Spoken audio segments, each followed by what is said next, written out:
Jesus, ele foi muito claro, em todo o tempo nas suas palavras. Jesus não, com os pecadores, é importante falar isso, gente. Jesus com os religiosos, ele muitas vezes, não foram poucas as vezes, que Jesus chegava a ser sarcástico com os religiosos. Ele devolvia como resposta às perguntas que lhes faziam, ele devolvia com outras perguntas. Então, como uma resposta a uma pergunta, ele fazia outra pergunta. Ele dava exemplos absurdos. O camelo passar no fundo de uma agulha. Tem gente que quer fazer uma teologia em cima disso. Uma trave no olho, a comparação do cisco com a trave no olho. Gente, isso é coisa absurda mesmo, é para ficar chocante. Não tem relação teológica da trave, do camelo, da porta, da córcova do camelo. Ah, meu Deus, é para ficar chocante mesmo. É como ele pega um chicote, imagina isso, né? E chega lá no pátio do templo e começa a derrubar as mesas e a chicotear todo mundo e expulsa as pessoas do pátio, os que estavam comercializando ali. Então, são coisas que Jesus fazia em relação aos religiosos, que era para trazer confronto, choque mesmo. A maneira como Jesus se relaciona com os pecadores é uma maneira misericordiosa, de compaixão, de bondade, de afeto, de carinho, de proteção. Aí você vai ver aquela mulher pega em adultério. Jesus trata aquela mulher com tanto amor, com tanta misericórdia, com tanta compaixão, e todas as outras, a mulher no poço, e assim por diante. Mas veja, em todo tempo, Jesus tinha um propósito, e tem ainda esse propósito maior da sua vida, que é libertar o homem. Por que isso, meus irmãos? Porque o homem, você e eu, nos tornamos escravos do pecado. Gente, nós precisamos entender isto. Cristianismo não é uma religião. Essa camisa aqui, para quem está aqui no YouTube, não enxerga direito, mas quem está no Instagram, minha religião é o amor. Eu gosto muito deste conceito de vida. Eu não quero saber se o cara é católico, se o cara é espírita, se o cara é crente, budista, Hare Krishna, se ele é, sei lá, eu que tiver de religião, como é que chama isso? Islâmico, eu sei lá. Jesus é o caminho, a verdade e a vida. Se na igreja crente, evangélica, protestante, na igreja católica, qualquer outra religião, Jesus não é o caminho, para mim não serve. Mas eu tenho todo respeito quem quer seguir a sua fé, a sua vida, hein? Pelo amor de Deus, que luta, que crise.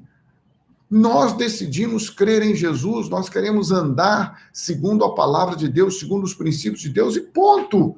E vamos respeitar quem pensa diferente, quem não quer andar como a gente, nós não somos juízes de ninguém. Agora, nós, você e eu, que decidimos andar à luz das Escrituras Sagradas, nós, você e eu, que decidimos professar que Jesus é o nosso Salvador, que Jesus é o nosso Senhor, nós temos que ter coerência, gente. Tem que ter coerência, não pode ser uma coisa, sabe, da letra. A letra mata, o Espírito é que traz vida quando ele vivifica a palavra de Deus. Porque se você e eu só conhecemos a letra no sentido da teologia, no sentido dos princípios e dos modelos cristãos, desculpa.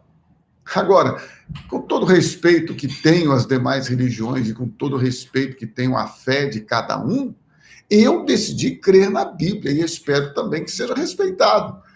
Crendo na Bíblia, olha só que interessante. Aí a Bíblia diz, não sou eu, que Jesus é o único caminho. Ele é o caminho, ele não é um caminho, gente. Ele é o caminho. Ele é a verdade. Ele é a vida. Então, ninguém vai ao Pai se não for por ele. Ninguém vai ao Pai se não for por ele. Então, não tem intermediário. Com toda a compreensão humana que eu tenho de que o filho pede à mãe, que a mãe pede no pai, que o pai pede ao filho, que faz uma ponte aqui, que neste mundo nós fazemos ligações. Então, ok, mas na Bíblia não é assim, pessoal. Na Bíblia é só por Jesus. Aí eu sei que a gente tem a nossa religião, nós temos a nossa tradição, fomos ensinados assim, ok, eu não estou discutindo da tradição, da religião, do ensino que recebemos, mas a Bíblia diz que somente Jesus é o caminho. Então você pode ter uma devoção, uma reverência, uma adoração, uma confiança, né, nem santos, nem imagens, nem Maria, nem José, nem João, nem quem você quiser, ou você que diz que confia no homem, confia no pastor, confia no sei quem. Sabe, pessoal, de forma muito clara, vou dizer para você, só Jesus é o caminho, só Jesus é a vida, só Jesus transforma, só Jesus liberta. Nenhuma religião protestante, evangélica, crente, vamos falar de nós, liberta o homem, gente. Esqueça, isso é armadilha. Isso é colocar as pessoas dentro de quatro paredes para usá-las para benefício próprio. Esquece isso. Religião nenhuma transforma, liberta o homem. Só Jesus liberta. E quando Jesus liberta, ele nos liberta de forma objetiva, direcionada, específica no quesito pecado. Gente, o que liberta, o que escraviza o homem é o pecado. Quem liberta é Jesus. Então, quando você e eu entendemos isto, quando nós temos a revelação disto, nós podemos caminhar livres, libertos, para sermos livres, libertos para sempre.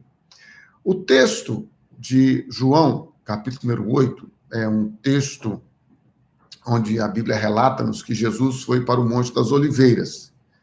E ele estava sempre orando, estava sempre buscando ao Senhor. E conta-nos a história que Jesus, no versículo 12, depois que ele dispensa aquela mulher que foi pega em adultério, a mulher foi pega em adultério, tentaram condená-la, Jesus, como eu disse para vocês, a pergunta que lhe fizeram, sua resposta foi outra pergunta, disseram, Senhor, a lei diz que uma mulher pega em adultério deve ser trazida para fora dos muros da cidade e ser apedrejada. O que nós vamos fazer? Aí Jesus falou, não, quem tiver sem pecado, atire a primeira pedra. Quem aqui está sem pecado? Pode atirar a primeira pedra. Eles foram embora e Jesus não condenou aquela mulher, mas o versículo 12 diz que Jesus lhes falava dizendo, eu sou a luz do mundo, Jesus dizendo. Quem me segue não andará nas trevas, pelo contrário, terá a luz da vida. Ora, se Jesus está dizendo para você e para mim que ele é a luz do mundo, e quem nele está, quem anda com ele, quem anda nele, não andará em trevas, é porque a Bíblia está falando de libertação. A Bíblia está falando de mudança de vida. E esse contexto, ele fica de forma mais explícita ainda, quando Jesus, no capítulo de número 8 de João, a partir do versículo 31, então Jesus contextualmente está aqui, mais uma vez, envolvido com os religiosos, tá, gente? Mais uma vez. É sempre assim. É sempre assim. Quem condenou Jesus foram os sacerdotes, os mestres da lei, os religiosos. O ímpio não queria condenar Jesus, falou, não vejo pecado neste homem, não, mas ele não queria ficar politicamente mal posicionado, falou, vocês escolhem um. E aí os religiosos, os sacerdotes, os líderes religiosos induziram o povo a escolher Barrabás. Mas fique tranquilo que isso tudo estava no projeto soberano de Deus, no propósito macro dele de salvar a humanidade. Mas dito isto, de novo, então, diz a Bíblia no versículo 31, olha só que interessante, de João 8, que Jesus disse aos judeus, só para você saber, é o povo da nação de Israel, judeu de quem descende Jesus é descendente dos judeus, ele é um judeu. Então diz a Bíblia que disse Jesus aos judeus, ou seja, aos seus compatriotas, aos seus irmãos, que haviam crido nele. Eles estavam seguindo Jesus, porque aí eu fico vendo isso aqui, eu fico perplexo quando eu vejo os crentes embevecidos, assim, maravilhados, como se algo maravilhoso, sobrenatural de outro mundo, quando um judeu se converte. Meu irmão e minha irmã, nós deveríamos ficar escandalizados quando um judeu não se converte. É o contrário. É o contrário. Já disse para você que certa feita um judeu perguntou para mim, mas você crê em Jesus? Jesus, que o Novo Testamento fala e tal. Eu falei, e você não crê em Jesus? Me espanta você não crer em Jesus com tantas verdades e com tantos fatos inegáveis, inquestionáveis, incontestáveis da vida do Messias. Fiquei espantado na frente dele. Você não crê? Não.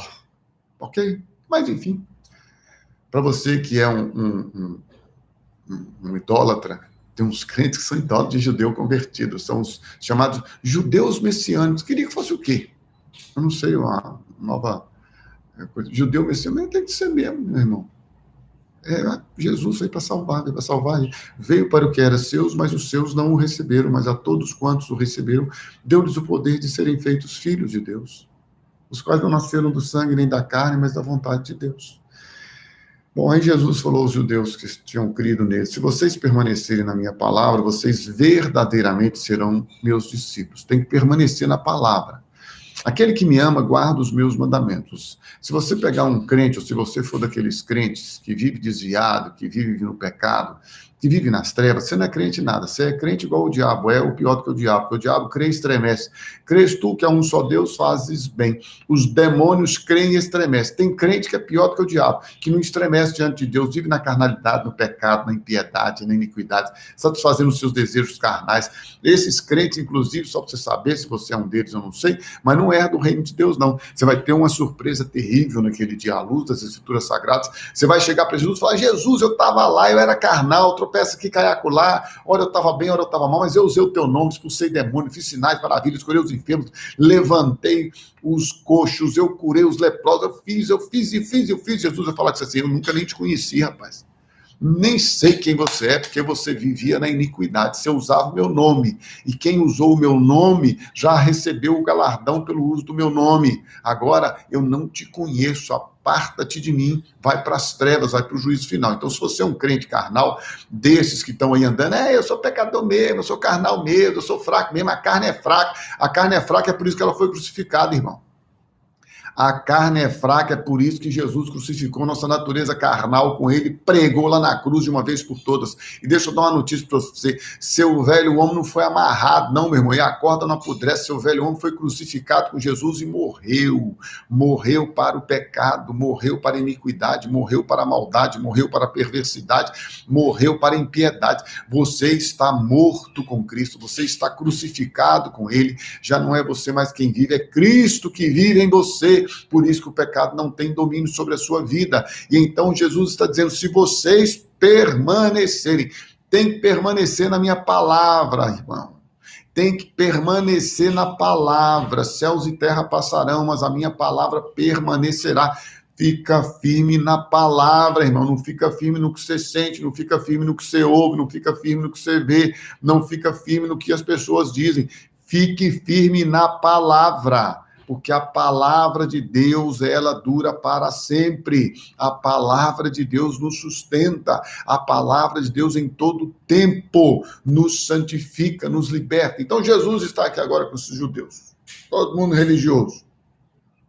Aí ele falou com os caras assim, se vocês permanecerem, tem que permanecer na minha palavra. Não adianta me seguir, não. Negócio de seguir Jesus porque tem pão, seguir Jesus porque tem peixinho, seguir Jesus porque tem milagre. Porque muita gente está assim, segue Jesus porque tem bênção, segue Jesus porque tem milagre, segue Jesus porque tem cura, segue Jesus porque tem casamento, segue Jesus porque muda de conceito social. Você tem que seguir Jesus pela palavra, você segue Jesus para viver para a glória dele, você segue Jesus para dar a sua vida em favor, em amor, em serviço ao próximo. Você segue Jesus porque você decidiu viver para ele, porque aquele que morreu, ele morreu por todos, inclusive você e eu, para que os que vivem agora não vivam mais para si mesmos, mas para ele ou para aquele que por eles, por você e por mim, morreu e ressuscitou, você vive para ele. E então Jesus falou, se vocês permanecerem na minha palavra, tem que permanecer na palavra, vocês verdadeiramente vão ser meus discípulos. E vocês vão conhecer a verdade, e a verdade vos libertará. Olha o ponto-chave aqui, ó. Disse Jesus assim, vocês vão conhecer a verdade, e a verdade vai libertar vocês.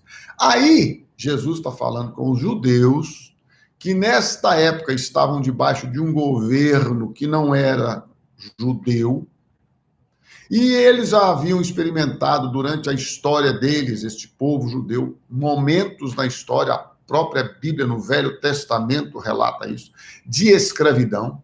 Foram escravos muito tempo, de muitas nações.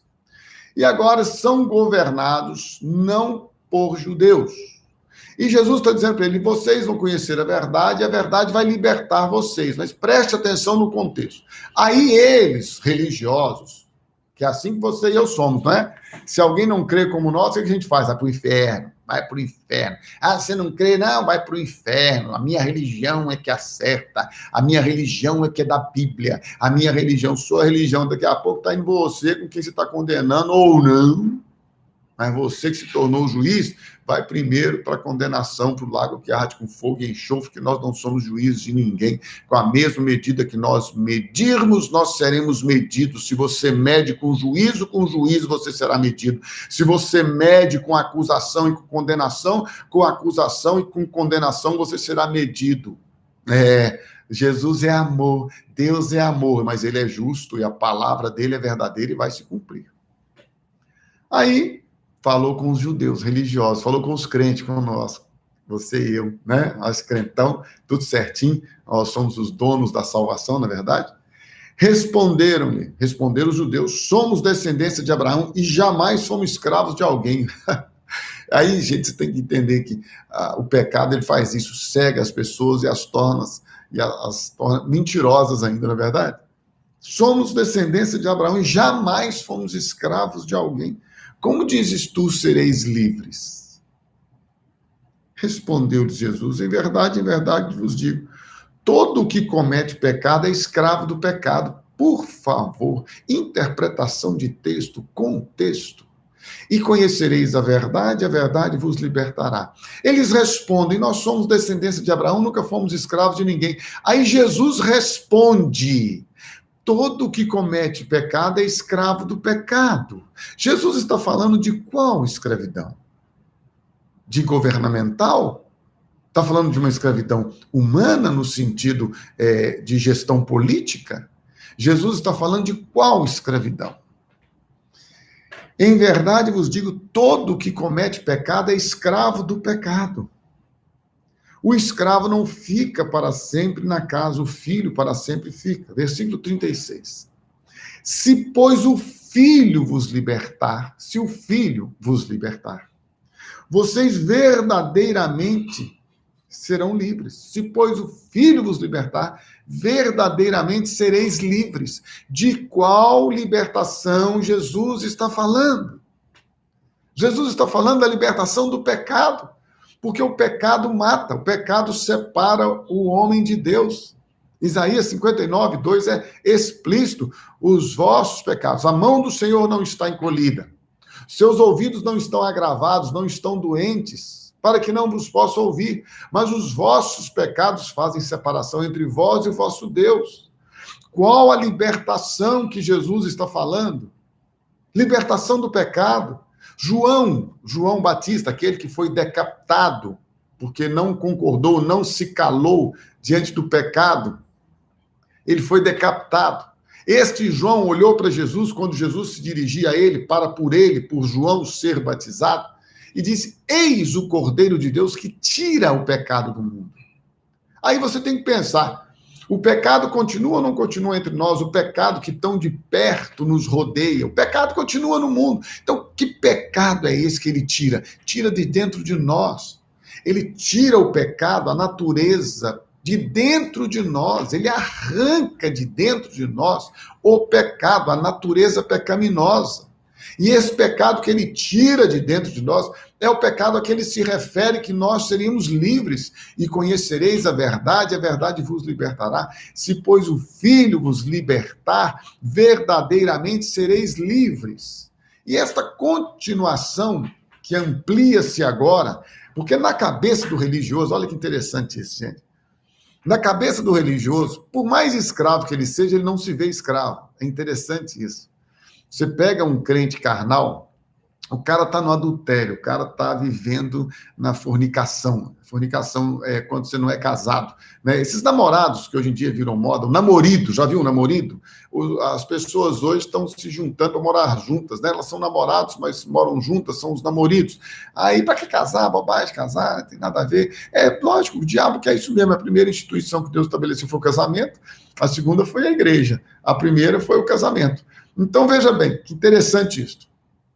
Agora vem esses religiosos e dizem assim, não, nós não somos escravos de ninguém, não.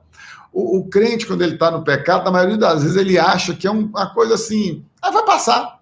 Deixa eu dar uma notícia para você, não passa não.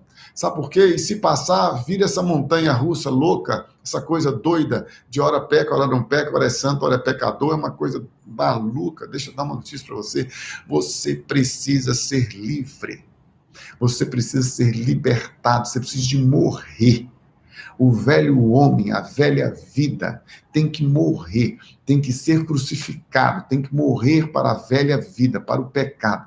Aí Jesus falou, vocês têm que ser livres, livres do pecado, o pecado escraviza vocês, o pecado domina vocês. Eles disseram, não, nós não somos escravos de ninguém, nós somos descendentes de Abraão. Aí começa uma discussão, olha só, pessoal, de justificar. É como os crentes carnais. Você pega crente carnal, eles são todos na mesma linha. Eu luto, eu crucifico a minha carne, eu me esforço para não pecar, eu me esforço para amar a Deus, eu me esforço. Para de fazer força, vai morrer, meu irmão. De tanto fazer força, é melhor você morrer de uma vez com essa força inútil sua e ser ressuscitado com a força do poder do Espírito Santo, com a glória de Deus. É muito melhor que você viver pela graça. Para com essa força, com essa tensão toda. Não vale a pena, não. Entrega a tua vida ao Senhor Jesus. Confia nele. Entrega a sua vida a ele. Aceite. Receba na sua vida a libertação do pecado, a libertação da sua vida velha. E então Jesus falou o seguinte, olha, eu sei que vocês são descendentes de Abraão, está aí na Bíblia, em João 8,37. Contudo, vocês estão procurando me matar.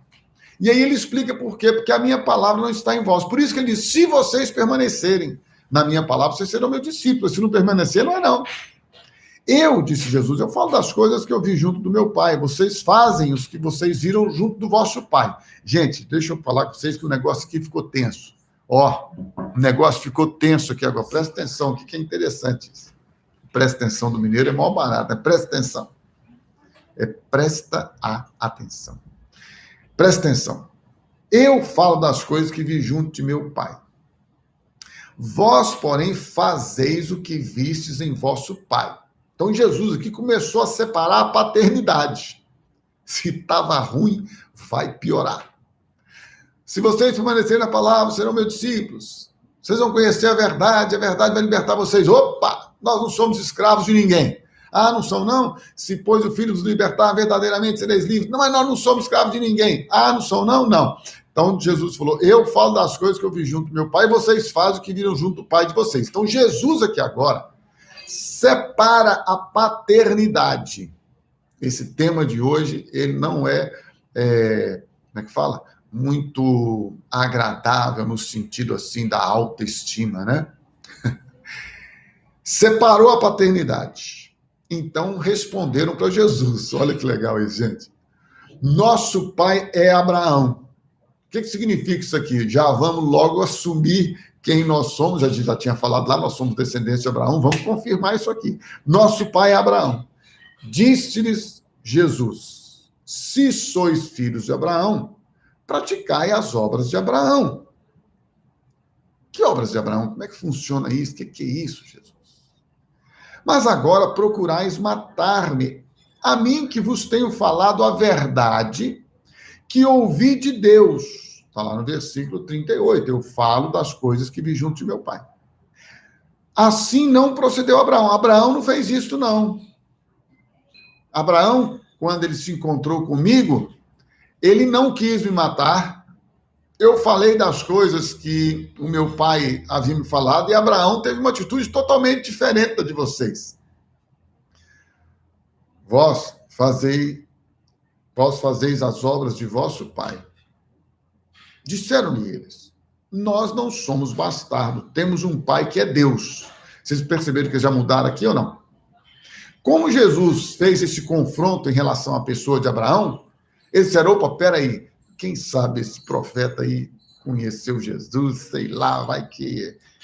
sei lá como é que funciona esse negócio, esse cara sabe um monte de coisa, ele fala das coisas da vida da gente, ele tem umas revelações, umas visões, esse homem é meio misterioso. Vamos fazer o seguinte, vamos mudar de Abraão para Deus. Cair Deus, ninguém viu, ninguém vê, ninguém sabe como é que é, nós estamos aqui na mesma, e todo mundo igual. Deus é Deus. Já viu essa turma que fala, o importante é Deus, não importa a religião, o importante é Deus. É verdade, o importante é Deus, o Deus da Bíblia, o Deus que é o Pai, o Filho, o Espírito Santo, o Deus da Trindade, o Deus que na pessoa de Jesus e somente na pessoa dele liberta o homem, salva e faz novas todas as coisas. Mas enfim, eles falaram, olha, agora nós vamos fazer o seguinte, nós vamos subir, nós vamos agora dar um up aqui. Ao invés de sermos filhos de Abraão, gente, nós vamos ser filhos de Deus. Todo mundo é filho de Deus. Replicou-lhes Jesus. Se Deus fosse de fato, de verdade, vosso Pai, certamente me havíeis de amar. Vocês me amariam. Porque eu vim de Deus e aqui estou. Pois não vim de mim mesmo, mas ele me enviou. Qual a razão por que vocês não compreendem a minha linguagem? É porque sois incapazes de ouvir a minha palavra. Só remonte aqui rapidamente que Jesus está falando no versículo 38. Eu falo das coisas que vi junto de meu Pai. Depois Jesus responde em todo o tempo, eu vou falar aquilo que o Pai fala, eu vim do Pai. Então ele está dizendo, olha, vocês não ouvem a minha palavra. Se vocês não ouvem a minha palavra, vocês não ouvem a palavra de Deus, do Pai. Vós, versículo 44. Isso é chocante, irmãos. Chocante para você e para mim, os crentoides, os crentes deformados pela religião evangélica, protestante. São os crentes que se acham acima do amor, acima da misericórdia e da compaixão. Acima da graça e acima da soberania, pela representatividade de sua instituição, ou, muitas vezes, por causa da sua tradição. E isso digo a respeito de todos aqueles que se declaram cristãos, independente de serem crentes, católicos ou qualquer outra religião ou instituição. Você que se diz cristão, cristão é uma referência a Cristo, a Jesus Cristo. Cristo é uma referência ao ungido, ao Messias. Então, Jesus, o ungido, o Messias, o Salvador, ele, agora, diante desses religiosos, como você e eu, ele diz para eles assim, vocês são livres, porque tem que ser livre. Porque se não for livre, sua religião não tem nenhum valor, nenhum poder para fazer com que você tenha uma relação de intimidade e de verdade com o Pai, e muito menos de te levar para a eternidade, para a glória deste Pai. E então Jesus agora entra num confronto. O que é um confronto, viu, irmãos? Isto aqui é um confronto. E ele diz, vocês são filhos do diabo. Ele é o pai de vocês. Vocês querem satisfazer os desejos dele. Ele foi homicida desde o princípio e jamais se firmou na verdade, porque nele não há verdade. Quando ele profere mentira, cuidado com a mentira, viu, gente? Fala do que lhe é próprio, porque o diabo é mentiroso e ele é pai da mentira. Este é o princípio. Lamentável, mas verdadeiro, que não pode ser ignorado. Jesus Cristo é a luz do mundo. Jesus Cristo disse, e nós lemos em João 8, 12, que ele dissipa todas as trevas. Quem nele anda, não anda em trevas. Ele disse que ele é aquele que liberta o homem, liberta pelo poder da palavra, liberta pelo poder da verdade. E conhecereis a verdade vos libertará. Se, pois, o Filho vos libertar, verdadeiramente sereis livres. E esta libertação se dá pela nossa inclusão na sua morte e ressurreição. É isto mesmo. Ah, pastor, não entendo essas coisas, que complicado isso. Inclusão, não tem nada complicado, não. É o mundo virtual que nós estamos hoje, esse mundo de compartilhamento virtual, ficou muito mais fácil entender. Eu fico imaginando para as pessoas antigamente entenderem qual que é esse poder de serem incluídos, como é que funciona isso na cabeça. Hoje não, hoje é fácil, nós sabemos muito de ciência, nós sabemos de transplante, nós sabemos de tudo que a gente está vivendo aí. Então, espiritualmente, Jesus nos atraiu e nos colocou no corpo dele. Naquela cruz, Jesus, de forma sobrenatural, ele nos fez morrer para o pecado. Ele nos crucificou com ele. Romanos capítulo 6, versículo 6, se você quiser abrir na sua Bíblia, diz: sabendo isto, que o nosso homem velho foi com ele crucificado, para que o corpo do pecado seja destruído e não sirvamos mais ao pecado como escravos. Gálatas capítulo 5, versículo 24, diz: e os que são de Cristo Jesus crucificaram a carne com suas paixões e concupiscências, ou seja, eles morreram para o pecado. A palavra de Deus diz em 1 de João que Jesus Cristo se manifestou para destruir, para aniquilar o pecado, para destruir as obras do diabo. Então, libertação na vida do cristão não é uma opção. Libertação na vida do cristão não é algo que você agora vai esperar para a volta de Cristo. Libertação na vida do cristão é hoje, aqui e agora. Você é livre para sempre. Você foi libertado da força, do domínio, da escravidão, do senhorio, do império, do governo, do pecado, das trevas, e foi arrancado deste governo e foi transportado, foi levado para um governo, para um reino de justiça, de paz e de alegria no Espírito Santo. Você foi liberto. Jesus Cristo te libertou. Jesus Cristo morreu a sua morte. Jesus Cristo tomou sobre a vida dele, sobre o corpo dele, os nossos pecados. Ele tomou sobre ele a nossa natureza carnal, pecaminosa, iníqua. Ele fez morrer com ele. Ele matou naquela cruz o nosso velho homem.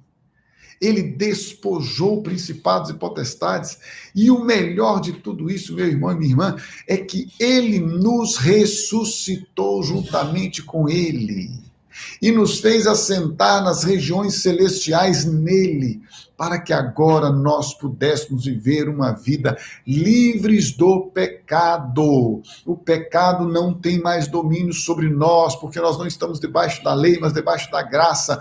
O pecado não tem poder de autoridade, de domínio, de mando. A mentira vem à sua mente, a tentação vem à sua mente, vem à sua frente, o desejo de satisfazer os instintos humanos vem, e nós podemos dizer: não, eu rejeito. Eu corro, eu fujo do pecado, eu fujo da tentação, porque para mim o mais importante é viver para a glória de Deus, é viver para Ele, para glorificar a Ele, para bendizer a Ele. A minha vida é uma vida de integridade, não é porque eu sou bom, não é por causa da minha justiça própria, ao contrário, esta é comparada a trapos de imundícia. Considero tudo como esterco. Tudo é passado, não tem nenhuma influência, poder na nossa vida. O que você e eu temos hoje é a vida ressurreta de Cristo Jesus. É o amor dele, é a paz dele, é o Espírito dele. Nós falamos sobre isso ontem. É o Espírito Santo misturado, unido, um só Espírito. É a glória de Deus, é o poder dele. É a manifestação do seu Espírito como um rio de águas vivas.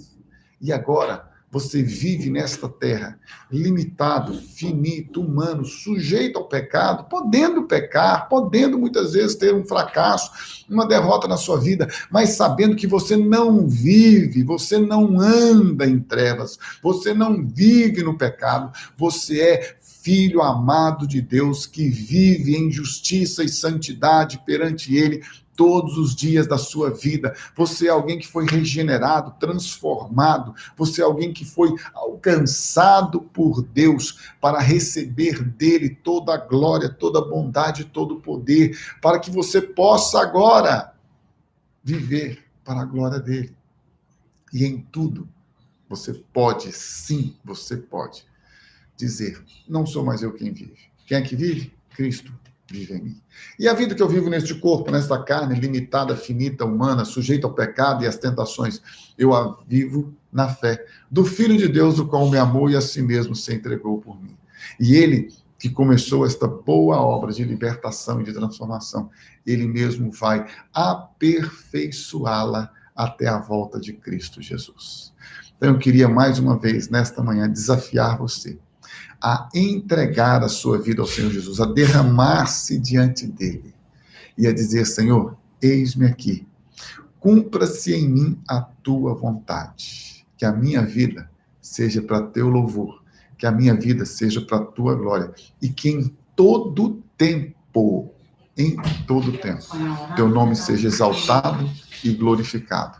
Que o Senhor te abençoe, que o Senhor faça resplandecer sobre você a glória dele, a graça dele, a bondade dele, e que em todo tempo você possa ter a consciência clara de que é por Jesus, não é pela nossa religião, não é pela nossa força, não é pelo nosso mérito, não pelas nossas obras, por nada, tudo por ele, tudo para ele, tudo para a glória dele.